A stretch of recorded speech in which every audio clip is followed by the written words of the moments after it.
Alléluia. Amen. Écoutez, je pense que nous devons refuser cette vie que l'ennemi impose à l'église aujourd'hui. Unapanda leo, kesho unashuka. Unapanda, kesho unashuka. Vous mangez aujourd'hui, demain vous êtes affamé. Vous avez l'argent aujourd'hui, demain vous n'avez plus rien. Ah non. Dieu a tracé comment la vie d'un enfant de Dieu doit être. La vie d'un enfant de Dieu suit un seul chemin. Juste un seul chemin. De gloire en gloire. De victoire en victoire. Vous savez, les chrétiens aujourd'hui, j'ai dit ceci le vendredi. J'ai dit ceci le vendredi. Si tu ne connais pas qui tu es, et c'est ça le cas de la majorité des chrétiens, je vous assure, on n'a pas encore eu la révélation de qui on est. Nous tous ici, on n'a pas encore eu la révélation de qui on est.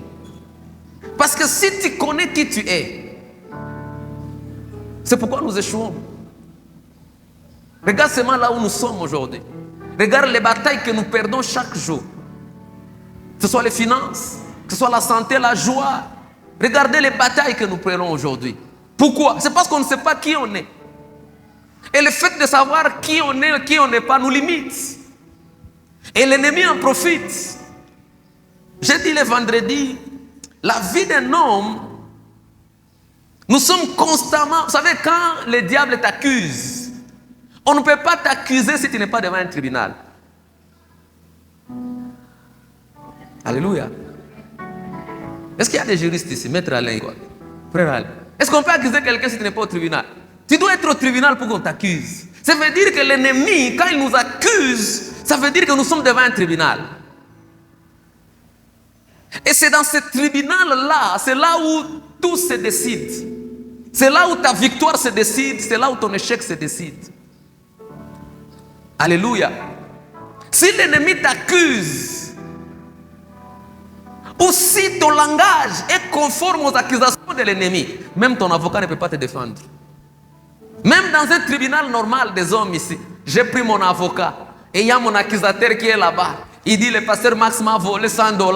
Moi aussi, je commence à dire, oui, j'ai volé $100. Si je parle conformément, si je parle comme mon accusateur, même mon avocat ne me défendra pas.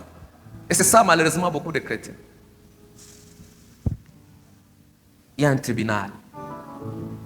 Elle se dresse dans ta cuisine, dans tes finances, dans ta santé, dans ton travail. Partout où tu es, il y a un tribunal. Vous savez, pour avoir un tribunal, on n'a pas besoin d'un bâtiment. Il suffit seulement que les conditions soient réunies. Qu'il y ait un juge, qu'il y ait un accusateur, qu'il y ait un accusé, qu'il y ait un avocat. Et ces conditions sont réunies partout où tu es. Si le diable t'accuse, c'est qu'il y a un juge, c'est qu'il y a un avocat. L'avocat, lui, fait son œuvre parce que Christ dit, je suis à la droite du Père, constamment je vous défends. C'est ce que le Seigneur nous a dit. Je prie pour vous, je vous défends devant le Père. Maintenant, toi, qu'on défend sur la terre, quelle est ta façon de parler? Quand tu dois parler, j'ai lu un verset le vendredi, Dieu dit ceci. Il dit, venez, venez, venez, plaidons. Le mot plaider, c'est un terme juridique, frère. Ce n'est pas un terme religieux, c'est un terme juridique. Il dit, venez, plaidons. Il dit, viens parler pour toi-même. Il y a des moments dans la vie où tu dois parler pour toi-même. Mais quand tu parles comment? Tu dis quoi? Et c'est là où les échecs des chrétiens commencent. Les chrétiens combattent la vie chrétienne à partir de la terre. La vie chrétienne ne se combat pas à partir de la terre. La vie chrétienne, si tu veux la vaincre, elle se combat à partir du tribunal céleste, à partir des domaines spirituels, à partir des lieux célestes. C'est là où la victoire se dessine. Alléluia. C'est là où la victoire se décide. Même l'avocat, même le juge qui est l'Éternel, pour qu'il tranche à ta faveur, il faut que tes argumentaires, il faut que les choses que tu parles sur toi-même soient conformes à la loi du ciel, la parole de Dieu. Ce que Christ a fait pour nous à la croix de Golgotha. Quand tu parles pour toi-même, Mais tu dis des choses qui sont contraires à ce que Christ a accompli à la croix de Golgotha. Même les juges au ciel, ils ne savent pas quoi faire pour toi. C'est pourquoi beaucoup de chrétiens disent, ah, Mungu ananiacha. Ah, ni unachunga Mungu, mimi naomba, mimi nachunga sasa Mungu. Frère, tu ne peux pas attendre Dieu. Dieu t'attend, toi. Je disais, Dieu t'attend. Ce n'est pas Dieu qui nous attend. Ce n'est pas nous qui attendons Dieu. C'est lui qui nous attend. Il attend que tu arrives là où tu es. Il attend que tu pries. Mais que tu pries de la bonne façon. Vous savez, moi, ces derniers temps, je suis en train de passer par des moments de révolte dans ma vie spirituelle. Nous ne devons pas accepter de vivre une vie qui est inférieure à ce que le Seigneur a dit. On ne peut pas accepter de continuer à vivre une vie qui est minime par rapport à ce que Dieu a dit. J'ai dit au Seigneur, je veux vivre le maximum de ce que tu as pour moi. Je ne sais pas toi. Je ne sais pas toi. Alléluia. Il dit, réveille-toi. Il n'y a pas de réveil ici à Oulamouké. Tu ne vivras pas le réveil si tu ne décides pas de te réveiller. Vous savez, le sommeil naturel, quand nous dormons naturellement, peut-être nous réveiller ne dépend pas de nous. Nous tous ici, il n'y a personne qui a dit je me réveille ce matin. C'est Dieu qui l'a voulu. Amen. Mais le réveil spirituel ne dépend pas de Dieu, ça dépend de toi. C'est toi qui te décides. C'est toi qui te décides. Et la décision dans le réveil spirituel commence par une prise de conscience. Et la prise de conscience est prise quand tu as la connaissance. Quand tu comprends que ce n'est pas ça ma vie. Voilà ma vie. Là, tu n'as même pas encore prié. Parce que la prière aussi, on en a beaucoup abusé. Alléluia. Tu dois comprendre qu'est-ce que Dieu a fait pour moi. Quelle est la vie que le Seigneur a préparée pour moi. C'est quoi ma vie? Qui suis-je? Où est-ce que je vais? Je suis où?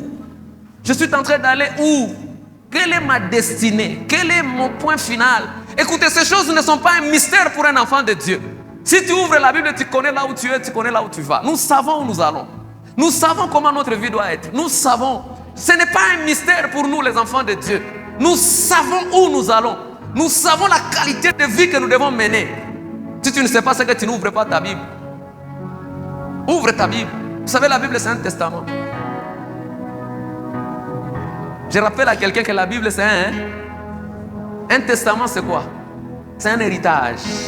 Un testament, c'est quoi? C'est l'ensemble de choses qu'un père dit, quand je vais mourir, voilà ce que mes enfants vont jouir après moi. Je ne veux pas que mes enfants souffrent. Je ne veux pas que mes enfants bangaïka papadounia. Alors je prépare leur avenir.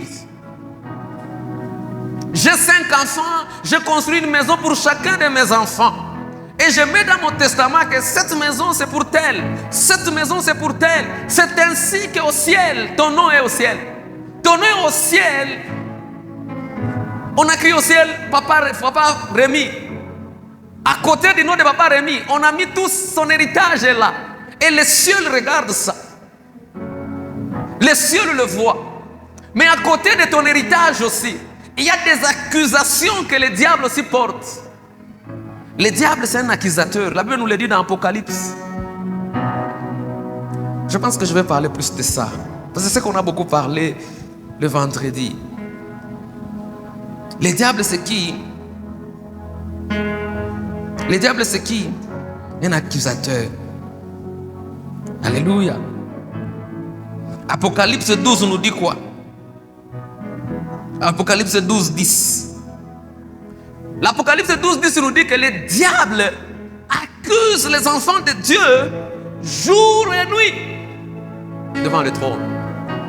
Le diable n'accuse pas les païens devant le trône parce que les païens sont à lui, ils sont ses enfants. Amen. Vous savez pourquoi le diable nous accuse devant le trône de Dieu? Vous savez pourquoi? Parce que nous avons un Dieu qui est un juge. Écoute-moi bien ici. Dieu ne traite pas avec nous sur base des émotions. J'aimerais que tu m'écoutes ici très bien. C'est pourquoi on enlève les émotions dans tes prières. Parce que Dieu n'agit pas sur base des émotions. Dieu agit sur base de sa justice. Et la justice de Dieu, c'est la parole de Dieu. Devant le trône de Dieu, même Satan peut avoir le dessus sur toi. Même Satan peut avoir le dessus sur toi. Parce qu'il connaît la justice. Il sait que Dieu ne peut pas agir en dehors de sa justice. Et c'est là où le problème des enfants de Dieu commence devant ce tribunal-là. C'est là où le problème des enfants de Dieu commence dans les domaines spirituels. Les enfants de Dieu, quand ils sont dans les domaines spirituels, ils ne comprennent pas que nous avons un Dieu juste. Notre Dieu est juste. Et il a dit, j'ai fait de vous aussi ma justice. Dieu n'a pas fait de nous notre justice. Il a fait de nous sa justice à lui. Donc quand je me tiens devant le trône, le ciel attend que je reconnaisse ce que Dieu a fait. Qu'est-ce que Dieu a fait de moi? Il dit, je suis sa justice. Pas ma justice, sa justice. Ça veut dire que quand je me présente devant le trône, quand je me défends, quand je plaide pour moi-même, je dois me plaider en tant que la justice de Dieu. Si je me vois autre chose que la justice de Dieu, écoutez, nous sommes dans un tribunal. Tu as fait quelque chose de mal. Quelqu'un t'accuse. Le juge est là. Ton avocat est là. Ton avocat présente les choses comme il a fait à la croix de Golgotha. Jésus se tient debout, il dit, Seigneur, je plaide mon sang. Mon sang a effacé tous ces péchés. Mon sang a enlevé toutes ces maladies. Seigneur, mes meurtrissures ont enlevé toutes ces maladies. Ça, c'est Jésus qui l'a dit devant les cieux. Les ciels attestent. Les juges attestent. Parce qu'il a approuvé ça. C'est ça sa justice. Maintenant, on te dit, toi, maintenant, parle pour toi-même. Voilà les problèmes là où ça commence. Mungu, unishikilie muluma. Mungu, minateso sana. Frère, on dit, parle pour toi-même. Déclare ce qui est juste. Déclare ce que le Seigneur a fait pour toi. Oh, mateso Mungu. Quelqu'un prie, il dit, Seigneur, frère, on ne prie pas comme ça. On ne parle pas comme ça. Il dit, parle pour toi-même. Déclare ce que Jésus a fait pour toi. Déclare que ce que Jésus a fait pour toi, tu l'acceptes et tu le crois. C'est ce que le ciel attend de toi. Mais quand tu commences à parler comme ton accusateur, et ton avocat, et les juges, ils observent. Ils t'observent. C'est pourquoi la vie de nos vies ne change pas. C'est pourquoi nous souffrons beaucoup. C'est parce que nous ne savons pas nous tenir dans les dimensions spirituelles. Nous ne savons pas parler dans les dimensions spirituelles. Les chrétiens supplient Dieu. Oh Dieu, s'il te plaît. Oh Dieu, s'il te plaît. Donne-moi, Seigneur. Les chrétiens demandent ce que Dieu les a déjà donné. Les chrétiens supplient Dieu. Au lieu de parler comme des rois, la Bible dit nous sommes des rois. Sur cette terre, nous représentons Dieu. Dieu attend que sur cette terre, nous puissions mettre en place des lois. Vous savez, ta vie là, c'est un ensemble de lois. Écoute-moi ici d'abord. Ta vie que tu vis là, c'est un ensemble de lois. Maintenant, demande-toi, qui a fixé cela? Qui a imposé cela dans ta vie? Vous savez que la pauvreté, c'est une loi. La pauvreté, c'est une loi. Elle va te dicter ce que tu vas manger. Elle va te dicter les habits que tu vas porter. Elle va te dicter là où tu vas entrer, là où tu ne peux pas entrer. Elle va te dicter les quartiers où tu vas habiter. Elle va te dicter l'école où tu vas mettre tes enfants. Même si tu veux inscrire tes enfants dans une autre école, mais la pauvreté qui est une loi, elle va s'imposer dans la vie. La loi a un caractère contraignant. Elle t'impose une vie. Ta vie, c'est un ensemble de lois. Demande-toi, qui a fixé ces lois? Tu es sous l'influence des lois de qui?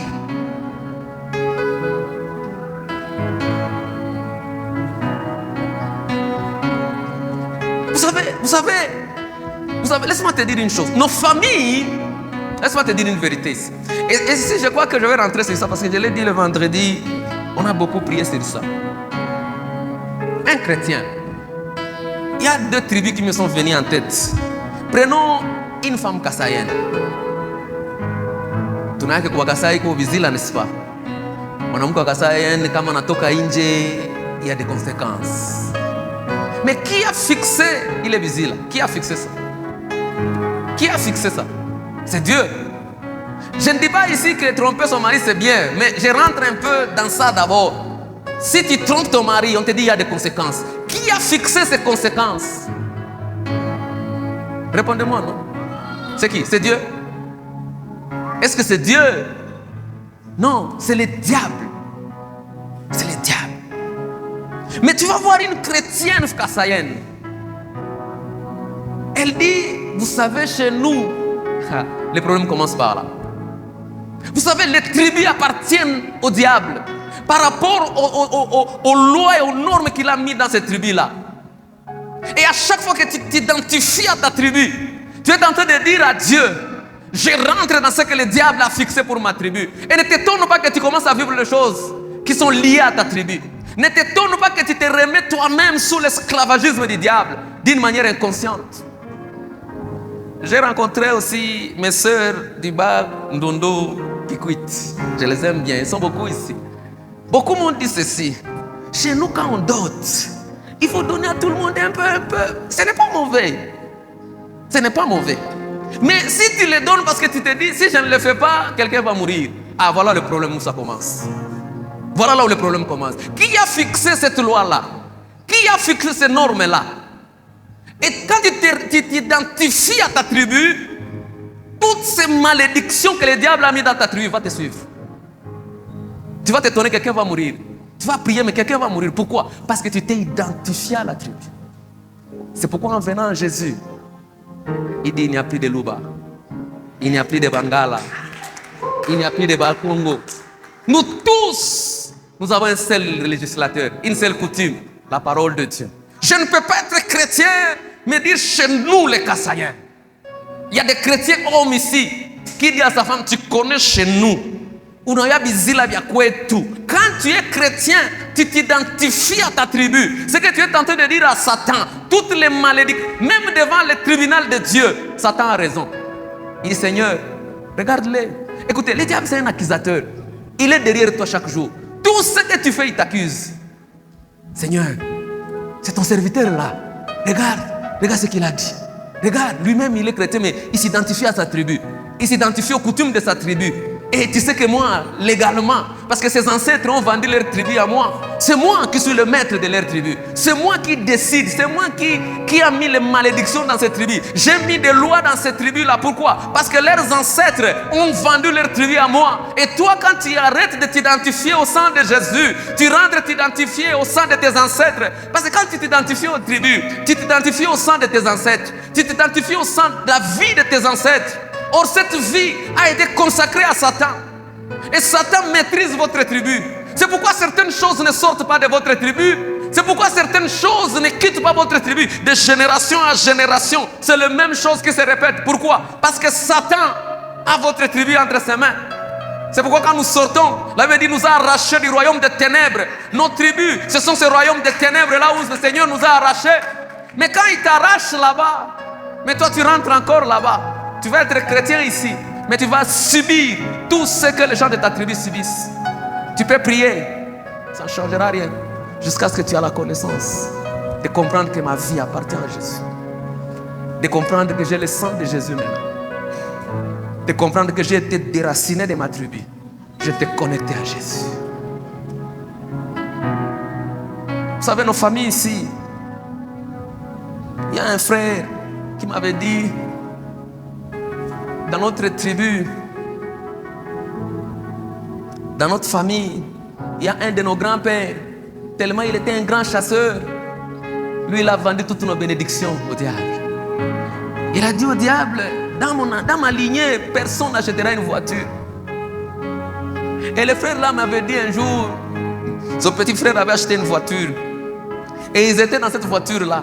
À la minute où le diable a amené cette pensée en lui, et ils ont fait un accident et la voiture a été déclassée. Écoutez, tu ne vis pas des choses au hasard. Il n'y a rien qui est dans ta vie au hasard. C'est pourquoi tu dois traiter chaque cas dans ta vie. Il n'y a rien qui est là au hasard. Chaque chose qui est dans ta vie est là avec ta permission, volontairement ou involontairement. y a des choses que le diable amène volontairement dans notre vie. Il y a des choses aussi que le diable amène dans notre vie involontairement. Parce que quand ça vient, nous ne réagissons pas. Nous les laissons comme ça. Et ça prend place. Laisse-moi vous dire une chose sur le diable. Le diable agit sur deux principes. Le diable, il vient comme un voleur. Pas toujours. Mais il y a des moments où il vient sur les bases légales. Les bases légales. Si un enfant manque de respect à son père et que son père maudit cet enfant, le diable va agir légalement. Légalement, parce qu'il y a des bases légales. C'est facile de le chasser quand il vient comme un voleur. Mais c'est très difficile de le chasser quand il vient comme sur les bases légales. Sur les bases légales, ce sont toutes ces choses qu'il a mis dans ta famille, dans ta coutume. C'est la mort qu'il a placée là-bas. Et quand toi tu t'identifies à ta coutume, ça devient légal. Pour que tu sois délivré de la présence légale du diable dans ta vie, il faut que tu aies la connaissance. C'est pourquoi Dieu a dit mon peuple détruit. Vous savez, c'est ces derniers temps que je commence à comprendre ce que le Seigneur voulait dire quand il dit les mauvaises compagnies corrompent les bonnes mœurs. Des fois, je ne comprenais pas ça. Je pensais que seulement si je me promène avec un ivrogne, moi aussi je vais être un ivrogne. Non, non, ce n'est pas seulement ça. Beaucoup de Congolais, nous sommes pauvres à cause. Pourquoi? Parce que nous avons pris compagnie les Congos. Nous sommes Congolais. Au Congo, c'est difficile. Au Congo, c'est compliqué. Au Congo, c'est ceci. Quand tu es devant le trône de Dieu, le diable va t'accuser. Seigneur, lui-même, il s'identifie aux Congolais. Comment il va être béni? Seigneur, le Congo, moi, je l'ai entre mes mains. J'ai mes malédictions dans le Congo. C'est moi qui ai les finances du Congo entre mes mains. Quand toi, tu t'identifies aux Congolais, toutes ces malédictions qui sont liées aux Congolais, tu vas les vivre. Jusqu'à ce que tu vas être transformé. Et la transformation viendra avec le renouvellement de l'intelligence. Pourquoi beaucoup de gens ne montent pas au-delà de leur famille? Pourquoi beaucoup de gens sont la même vie dans une famille? Pourquoi? La compagnie. Écoutez, la compagnie ne t'influence pas seulement parce qu'il te dit allons boire. Non, non, le fait seulement de vivre dans un milieu influence ta façon de vivre. Le fait seulement de marcher avec quelqu'un, même si tu ne fais pas ce qu'il fait, mais si tu le tolères à tes côtés, tu vas finir par être influencé par lui. Si tu vis dans ce Congo, tu vois le Congo comme tous les Congolais. Tu parles du Congo comme tous les Congolais. Ne t'étonne pas que tu mènes la même vie que tous les Congolais. Même si tu viens prier, ça ne changera rien. Ça, je peux te l'assurer. Ça ne changera rien. Parce que devant les tribunaux, ce sont des preuves qui parlent. La parole de Dieu n'est pas seulement la parole de Dieu, mais ce sont des preuves que nous présentons devant les tribunaux. Ah, tu ne me comprends pas. Est-ce que tu comprends ce que je dis? Non, non, tu ne me comprends pas. La parole de Dieu, ce n'est pas seulement beau pour lire. La parole de Dieu, ce sont des preuves que quand je suis dans le tribunal, le diable m'a condamné à vivre dans la pauvreté.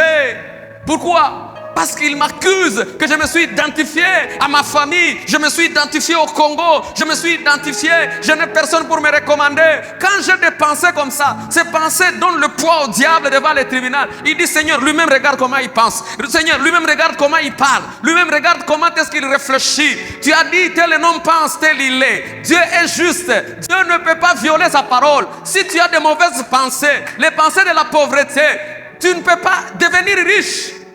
Pour que tu deviennes riche, il faut que tu rentres ici, que tu trouves les preuves qui prouvent que tu n'es plus riche. Et que tu te tiennes dans ces preuves et que tu les défendes devant le trône. Et que tu dises, Seigneur, il est écrit dans ta parole que Jésus s'est fait pauvre à la croix pour que moi je sois riche. Je suis riche. Si tu ne le fais pas, tu vas rester pauvre. Pas parce que Dieu le veut. Non, mais parce que toi tu l'as choisi. Tu as choisi de le vivre. Écoutez, la vie n'est pas un jeu. Des fois, je me rends compte qu'on ne prend pas trop la vie au sérieux. On pense qu'on a tout le temps du monde. On n'a pas tout le temps. On n'a pas tout le temps, frère. Ne tolère pas les choses. Aujourd'hui, les chrétiens tolèrent des choses dans leur vie. Des choses anormales, nous les tolérons. Où est-ce que nous trouvons des choses normales? Comment nous disons que ça c'est normal, ça ce n'est pas normal? C'est à cause de notre standard, la parole de Dieu. C'est ça notre standard qui nous fixe la vie que nous devons vivre. Tout ce que tu vis qui est contraire à ce qui est dans la parole de Dieu, pourquoi tu le tolères dans ta vie? Pourquoi? Pourquoi tu le tolères? Et quand tu le tolères, tu donnes avantage à l'ennemi. Vous savez, il y a des parents, tu vois l'enfant commence à se comporter mal. Demain, cet enfant va te taper. Cet enfant-là seulement, tu négliges. Les chrétiens sont devenus des négligents. Même quand on ne voit pas les choses qui ne sont pas à leur place. Si j'entre dans ma maison, je trouve les assiettes devant ma porte. Je me dis, mais qui a mis ça ici? Qui a mis ça ici? Et quand tu entres dans ta vie, tu trouves la pauvreté. Mais qui a mis ça ici? Tu ne te poses pas la question. Non, parce que ta conscience est corrompue. Tu te dis, quand tu t'identifies à ça, même devant le tribunal de Dieu, tu vas prier ici, tu n'auras rien. Parce que les chrétiens ne comprennent pas comment le monde spirituel fonctionne. Les chrétiens ne comprennent pas comment ces choses marchent. Le Seigneur avait dit ça par tes paroles. Ah Seigneur, par tes paroles, tu seras condamné. Par tes paroles, tu seras justifié. Qu'est-ce que tu dis? Qu'est-ce que tu dis? Qu'il ne sorte de votre bouche aucune mauvaise parole. Parce que le Seigneur sait. C'est par tes mêmes paroles qui sortent de ta bouche que l'ennemi va prendre ça. Il va monter au tribunal. Le Seigneur lui-même a dit. Le Seigneur lui-même a dit.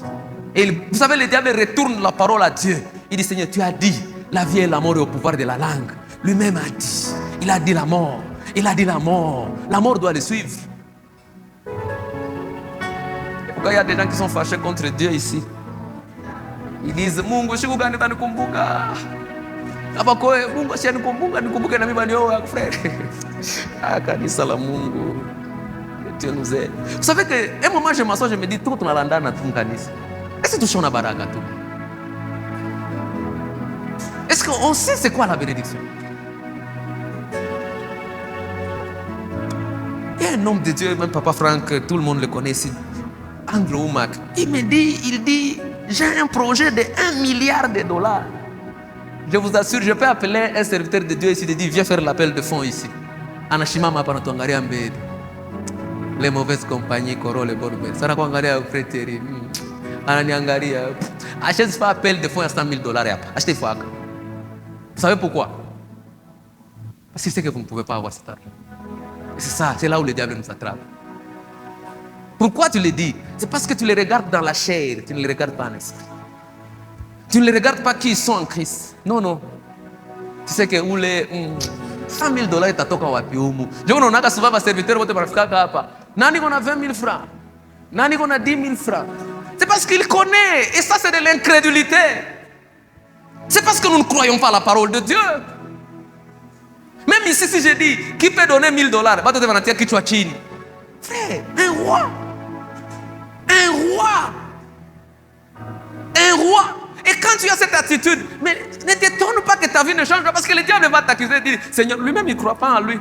Lui-même il n'accepte pas ce que tu as dit de lui qu'il est. Écoutez, Dieu dit ceci, l'or et l'argent m'appartiennent. Écoutez, Dieu dit, l'or et l'argent m'appartiennent. Il a écrit un testament. Il a dit, tout ce qui est à moi, je t'ai légué ça. Est-ce que tu crois ça? Comment un chrétien peut être pauvre? Dis-moi comment. Comment? Dis-moi seulement comment.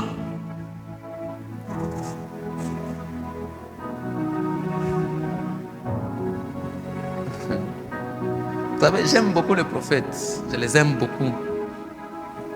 J'aime beaucoup ce qu'ils disent. Ça nous réveille. Mais malheureusement, ça n'apporte pas de solution. Si tu ne comprends pas ce que je te dis. Un prophète peut te dire, je vois vite à ma famille. Là, il n'y a pas de problème. Mais le problème, c'est toi, tu t'identifies à quoi? C'est ce que je dis. Il peut te le révéler. Mais ça, ce n'est pas encore un problème. Mais ce n'est pas ça la solution. La solution, c'est ce que je te dis ici. Si tu ne comprends pas ce que je t'enseigne ici, comment tu vas sortir là? Comment?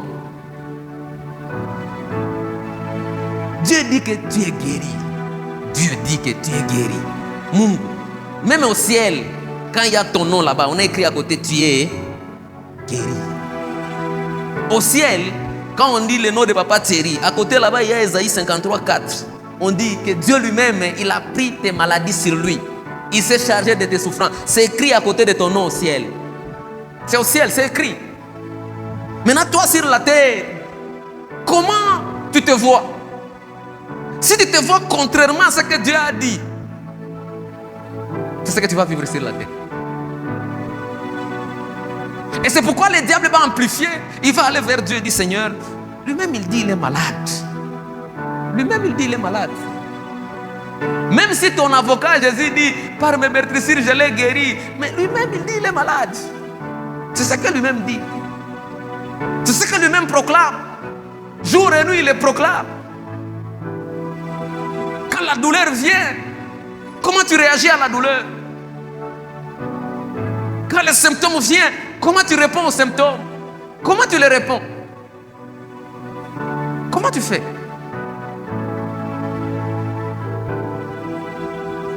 Parce que la douleur, c'est le diable qui te parle. Les symptômes, c'est le diable qui te parle. Parce que ça ne vient pas de Dieu. Il utilise ça. Il utilise ça pour jauger ta foi. Il envoie une souffrance. Comment tu réagis?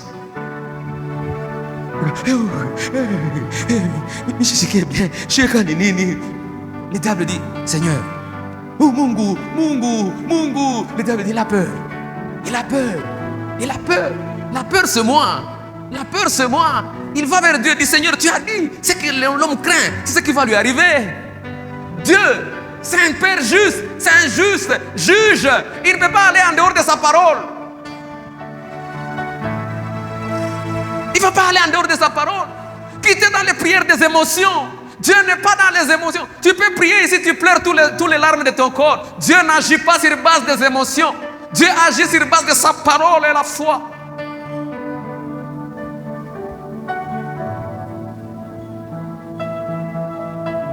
C'est ça le problème de l'église aujourd'hui. Nous sommes trop dans les émotions. C'est pourquoi vous voyez, nous n'influençons rien.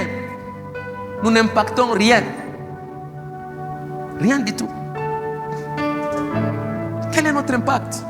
Vous savez que même le Congo a été liquidé à cause de l'église. Nous tous on achète à politiciens, mais le problème ce n'est pas les politiciens, c'est l'église. Nous avons échoué à donner à ce pays des hommes transformés. Vous ne dites pas amen. C'est la vérité.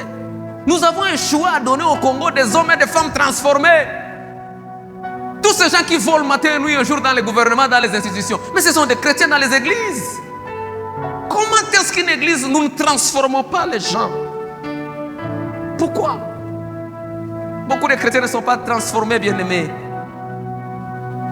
Nous ne sommes pas transformés, nous réfléchissons comme les Congolais. Nous parlons comme les Congolais. Tu réfléchis comme les membres de ta famille. Tu réfléchis comme tout le monde dans ta famille. Si ton mari n'a pas le travail, il y a un problème dans la famille, on appelle tout le monde. Bref, quoi? Jambo, tu as collecté comment on dit, cotisation. Mandugu yangu, amshikilia hata kuluma. Sisi mna tu sitosea bwana yangu. Sisi mna tu bwana yangu chini. Chrétien. Et puis tu viens ici, Mungu tenda. Qu'est-ce que Dieu va faire? Qu'est-ce que Dieu va faire si tu ne renouvelles pas ton intelligence? Comment tu réfléchis? Tu t'es identifié à ton problème. Il y a des chrétiens qui se sont identifiés à leur situation. Au lieu de t'identifier à ce que la parole de Dieu dit. Ce que je vous dis, si personne n'oublie ce que je dis, je vous rappelle seulement. Pourquoi tu ne peux pas t'identifier à la parole de Dieu?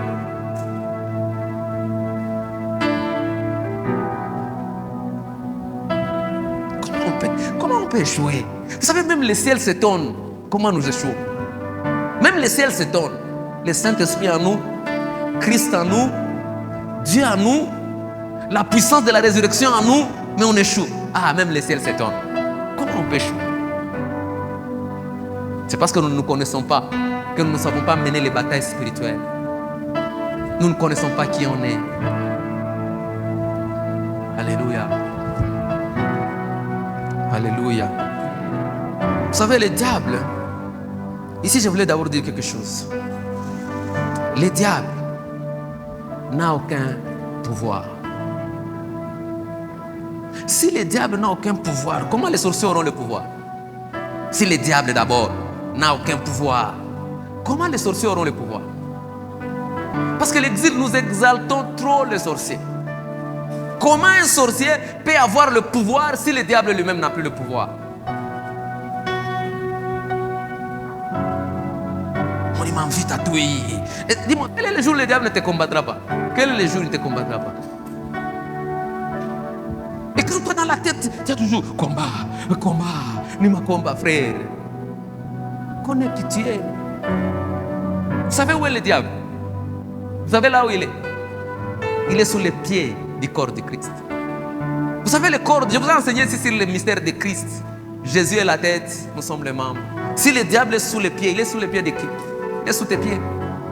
Il n'a aucun pouvoir. Je le répète, il n'a aucun pouvoir. Le diable n'a aucun pouvoir. La pauvreté n'a aucun pouvoir. La magie et la divination n'ont aucun pouvoir. Il y a des chrétiens. Il y a des chrétiens. Il y a des chrétiens qui croient que même les malheurs qui les arrivent ne mapenzi à Mungu.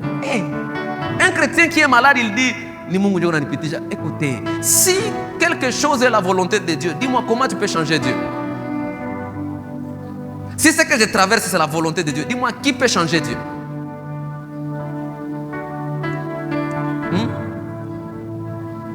On est masomo ya Mungu. On est brisement. Écoutez, Dieu n'a pas besoin de t'enseigner par la souffrance. Là, il va nous dire la parole suffit. Mais est-ce que Dieu ne peut pas utiliser la souffrance pour t'enseigner? Oui, il peut utiliser tout. Notre Père peut tout utiliser. Il peut transformer même, mais il peut même transformer l'eau en vin. Il peut tout utiliser. Tu peux être dans la maladie, il peut utiliser la maladie pour t'enseigner, mais la maladie ne vient pas de Dieu. Il ne faut pas me dire que la maladie c'est la volonté de Dieu. Non. C'est le diable. La pauvreté n'est pas la volonté de Dieu. C'est le diable. Quelqu'un dit Amen, vous m'encouragez. Comment vous êtes trop calme? Vous êtes fatigué ou quoi? Acclamez le Seigneur. Alléluia. Alléluia. Dieu nous a dit dans cette église, nous devons le connaître. J'aimerais qu'il y ait une chose que tu connaisses de Dieu aujourd'hui. Dieu n'agit pas sur les bases des émotions. Dieu n'est pas émotif. Tes pleurs, tes émotions ne changent pas Dieu. C'est pourquoi ne prie jamais sur base de tes émotions. Ne combat jamais les combats spirituels sur base de tes émotions. Alléluia. Dieu n'est pas dans les émotions. Dieu il est dans la vérité, dans la foi. Tu es dans la parole de Dieu. Tiens-toi debout, proclame. Les paroles de Dieu deviennent des décrets. Je rentre dans ce que je vous ai dit. La vie que tu vis là, ce sont des lois. Tu ne vis pas la vie que tu vis au hasard. Et si ce sont des lois, qui les a décrétées? Qui? Prenons l'exemple d'une famille qui a une malédiction. Une malédiction qui vient peut-être d'un grand-père. Je ne sais pas ce qu'il faisait. Il y a une malédiction dans la famille. Peut-être vous tous, la pauvreté est là dans la famille. Toi, tu nais de cette famille-là. Du coup, tu commences à vivre la pauvreté.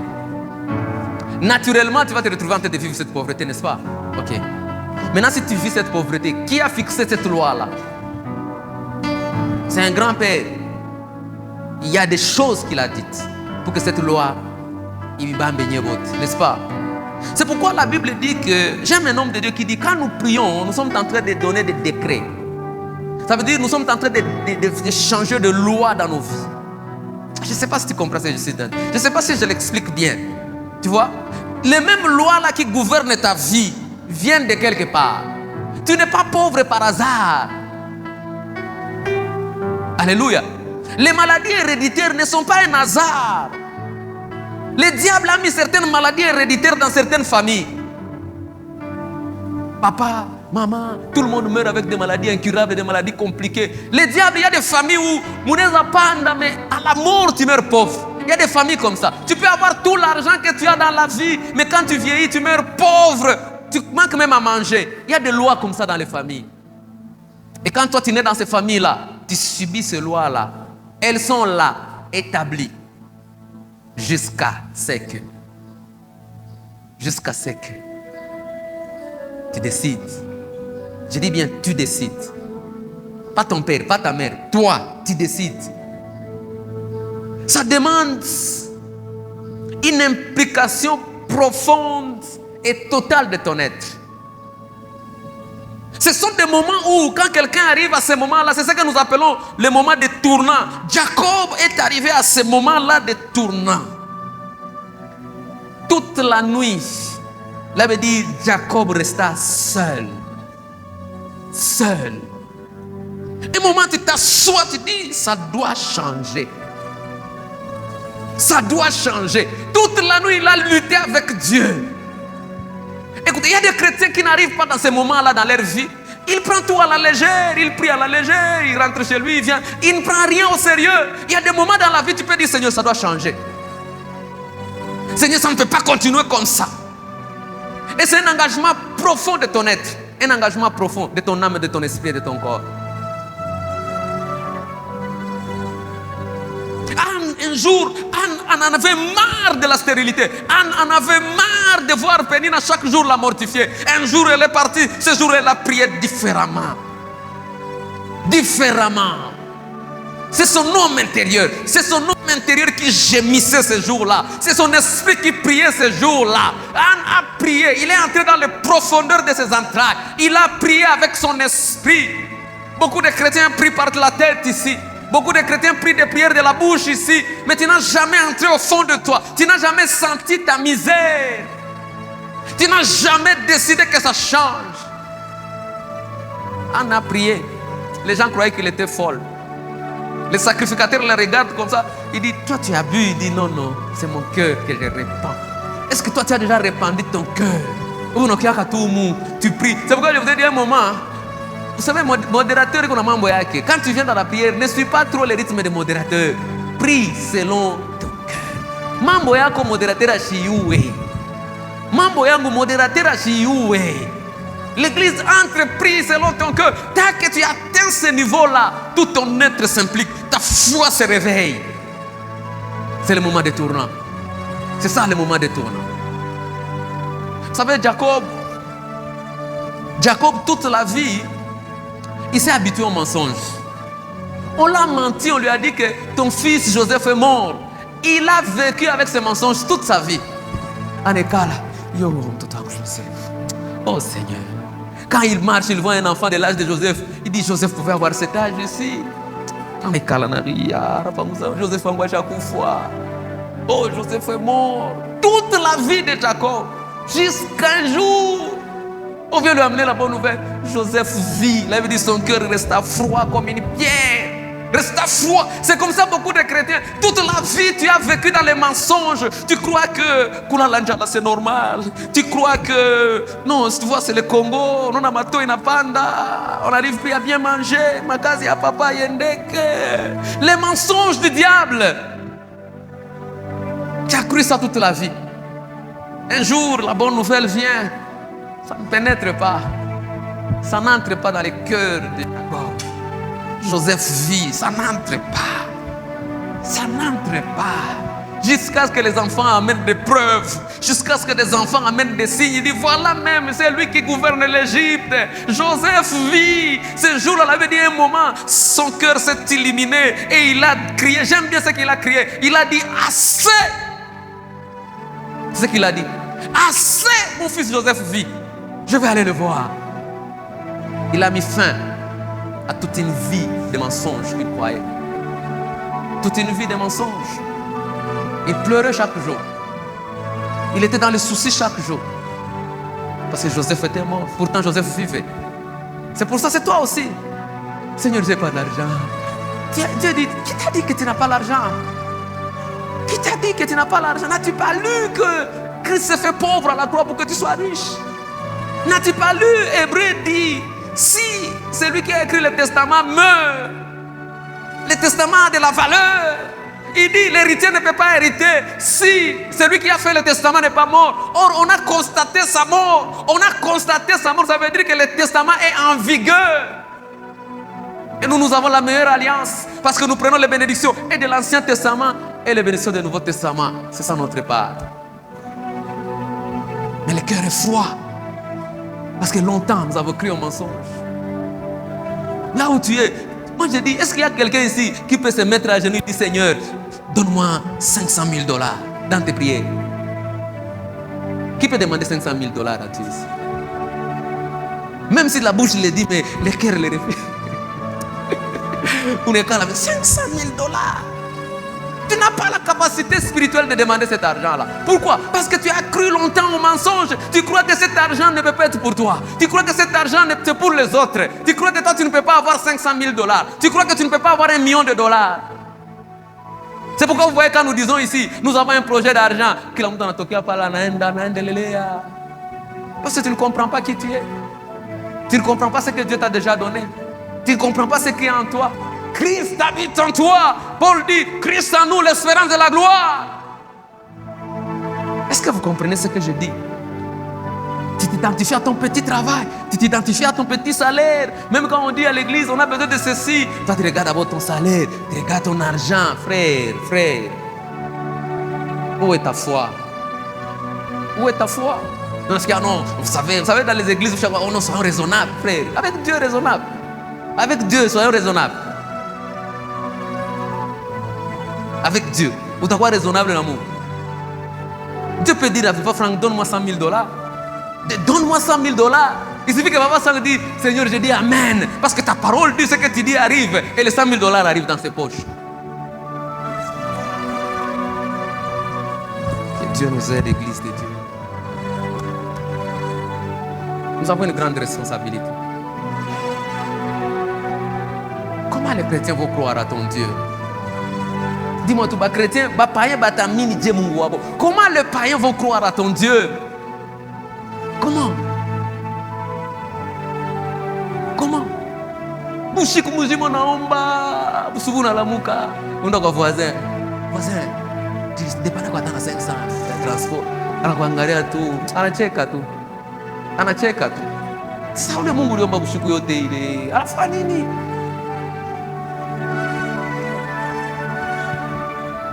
Nos entreprises n'avancent pas, nos travails n'avancent pas. Des années, les chrétiens ne progressent pas. Au travail, il n'y a pas de promotion. Toutes ces choses, c'est notre part. Dieu n'a pas dit qu'on va rester à un seul endroit. Dieu a dit notre vie, au royaume, tout bouge dans le royaume, tout bouge. Dieu a un seul endroit, toute la vie, Dieu est là. Pourquoi? Parce que tu ne connais pas les livres. Si tu ne lis pas les livres, tu ne les médites pas, tu ne l'étudies pas. Alléluia. Vous savez, beaucoup de chrétiens connaissent les choses dans la tête. Juste là. Ils connaissent des versets là. Mais ils n'ont jamais reçu la révélation de ces versets. Parce qu'ils ne passent pas le temps, ils ne méditent pas, ils ne réfléchissent pas. Ils ne lisent pas la chose. Ils n'entrent pas, ils ne réfléchissent pas. Ils n'ont pas le temps de s'asseoir avec la parole de Dieu, méditer la parole de Dieu. Là, nous donnons beaucoup de travail aux serviteurs de Dieu. Renouvelle d'abord tes pensées. Alléluia. Est-ce que quelqu'un est béni? Est-ce que tu as compris quelque chose?